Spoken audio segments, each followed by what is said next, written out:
ನೋಡು, ಇವತ್ತು ನಿನ್ನ ಮದುವೆ ವಾರ್ಷಿಕೋತ್ಸವ. ಕೇಕ್ ತಂದಿದ್ದೀನಿ, ಕೇಕ್ ಕಟ್ ಮಾಡಿ ಎಂಜಾಯ್ ಮಾಡೋಣ. ಜಯವರ್ಧಿನಿ, ಇವತ್ತು ಈ ಮನೆ ಚೆನ್ನಾಗಂತೆ ಕಂಗೊಳಿಸ್ತಾ ಇದೆ. ಆದ್ರೆ ಚಿಕ್ಕಪ್ಪ ಯಾಕೋ ಆವೇಶದಿಂದ ಹೊರಟೆ ಬಿಟ್ರಲ್ಲ, ಏನಂತ ನನಗೆ ಅರ್ಥ ಆಗಿಲ್ಲ. ಈ ನಮ್ಮ ಸಡಗರ ಸಂಭ್ರಮವಿಲ್ಲ ಒಂದು ವಿಷಸರ್ಪಣ ಹಿಡಿಯ ಕೆಳಗಡೆ ನಡೀತಾ ಇದೆಯಾಡ. ಅಕ್ಕ, ನೀನು ವಕೀಲೆ, ನಿನ್ನ ಹತ್ರ ಬುದ್ಧಿವಂತಿಕೆ ಇದೆ. ಆದ್ರೆ ನಿನ್ನಿ ಮಾತಿನ ಮರ್ಮ ನಮ್ಗಂತೂ ಅರ್ಥನೇ ಆಗ್ತಾ ಇಲ್ಲ. ಆ ಬಾನಿನಲ್ಲಿ ರವಿ ಹಾಗೂ ಕಾನ್ಪುರಗಳ ಆಟ ಯಾರಿಗೂ ಅರ್ಥವಾಗದು ಶಿವ. ಜಯವರ್ಧಿನಿ, ನಾವು ಆಗರ್ಭ ಶ್ರೀಮಂತನ ಮಕ್ಕಳು, ಚಿನ್ನದ ಅರಮನೆಯಲ್ಲೇ ಬೆಳೆದಿದ್ದೀವಿ.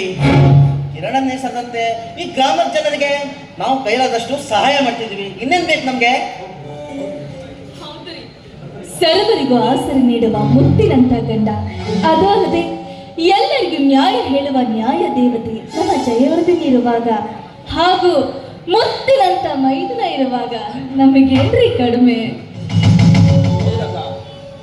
ಅತಿಗೆ ಹೇಳ್ತಾ ಇರೋದು ಸತ್ಯ. ತಂದೆಯವರ ಆಶಯದಂತೆ ಈ ಸಂಸಾರ ಬಂಗಾರದ ತೇರಿನಂತೆ ಶೋಭಿಸ್ತಾ ಇದೆ. ಕಡಲಾದಷ್ಟು ಆಸ್ತಿ ನಮ್ಮ ಹತ್ರ ಇದೆ. ಇನ್ನೇನ್ ಬೇಕು ನಮ್ಗೆ? ನಮ್ಮಪ್ಪ ನಿರ್ಮಿಸಿರುವ ನ್ಯಾಯ, ನೀತಿ, ಸತ್ಯ, ಧರ್ಮದ ತಳಹದಿಯ ಮೇಲೆ ಅನ್ಯಾಯ ಅಧರ್ಮದ ಸಾಮ್ರಾಜ್ಯ ಕಟ್ಟುತ್ತಿದ್ದಾನೆ ನಮ್ಮ ಚಿಕ್ಕಪ್ಪ ರಣದೇವ ಚಕ್ರ. ಅಷ್ಟೇ ಅಲ್ಲ, ಜೂಜು ಬೆಟ್ಟಿಂಗ್ ಅಂತ ಕಳ್ಳನ್ನ ನಡೆಸ್ತಾ ನ್ಯಾಯ ದೇವತೆಗೆ ಕಣ್ಮೆಗೆ ಮಣ್ಣೆರೆಸ್ತಾ ಇದ್ದಾನೆ ಆ ರಣದೇವ ಚಕ್ರವರ್ತಿ. ಜಯವರ್ಧಿನಿ, ಚಿಕ್ಕಪ್ಪ ಮಾತಲ್ಲಿ ಹೊರಟಿರ್ಬೋದು, ಆದ್ರೆ ಯಾವತ್ತು ಅನ್ಯಾಯ ಮಾಡಿದ ತುಳಿದವರಲ್ಲ ಕಣೆ, ತುಳಿದವರೇ ಅಣ್ಣ. ನ್ಯಾಯ ಅನ್ಯಾಯದ ಪಾಠವನ್ನ ಈ ನ್ಯಾಯವಾದಿಗೆ ಹೇಳಬೇಕಾಗಿಲ್ಲ ಅಣ್ಣ. ನನ್ನ ಚಿಕ್ಕಪ್ಪ ಪಾತಕಿ ಲೋಕವನ್ನ ಸೃಷ್ಟಿ ಮಾಡಿದ್ದಾನೆ. ಅವನು ಅವಸರ ಲೋಕಕ್ಕೂ ಅರಸನಾಗಿದ್ದಾನೆ ಅಣ್ಣ, ಅರಸನಾಗಿದ್ದಾನೆ. ಮಾವ ಈ ಮನೆಗೆ ಧರ್ಮಾಧಿಕಾರಿ, ನೀನು ನೊಂದವರ ಬಾಳಿಗೆ ಬೆಳಕಾಗ್ಬೇಕಮ್ಮ.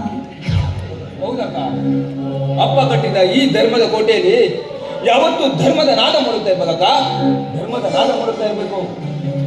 ಎಸ್ ಜಯವರ್ಧಿನಿ, ನೀನು ಈ ಅನ್ಯಾಯ ಕುರುಕ್ಷೇತ್ರದಲ್ಲಿ ನ್ಯಾಯದೇವತಾಗಿ ಸಿಡಿದದ್ದು ನಿಲ್ಲಲೇಬೇಕು ಕಣೆ, ನಿಲ್ಲಲೇಬೇಕು.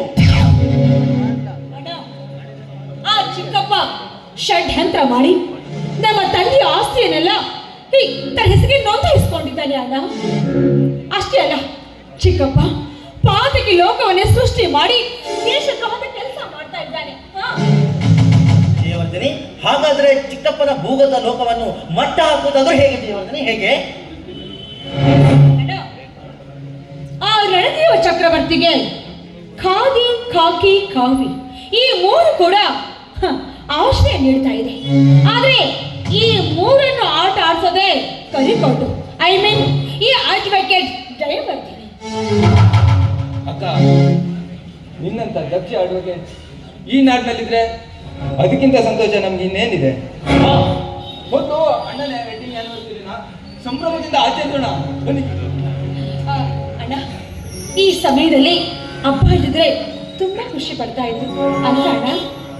ಜಯ, ಸದಾ ನಕ್ಷತ್ರದಂತೆ ಮಿನುಗುತ್ತಿರುವ ಈ ನಿನ್ನ ಅತ್ತಿಗೆ ಈ ನಿವಾಸದಲ್ಲಿರುವಾಗ ನನಗೆ ಆಸ್ತಿ ಸಂಪತ್ತು ಏನು ಬೇಡ ಕಣೆ.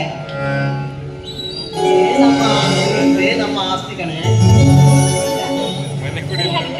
ಇದ್ರ ಬಗ್ಗೆ ನಾಳೆ ಚರ್ಚೆ ಮಾಡೋಣ. ಬನ್ನಿ, ಹಾಗಾದ್ರೆ ಕೇಕ್ ಕಟ್ ಮಾಡಿ ಬಂದು.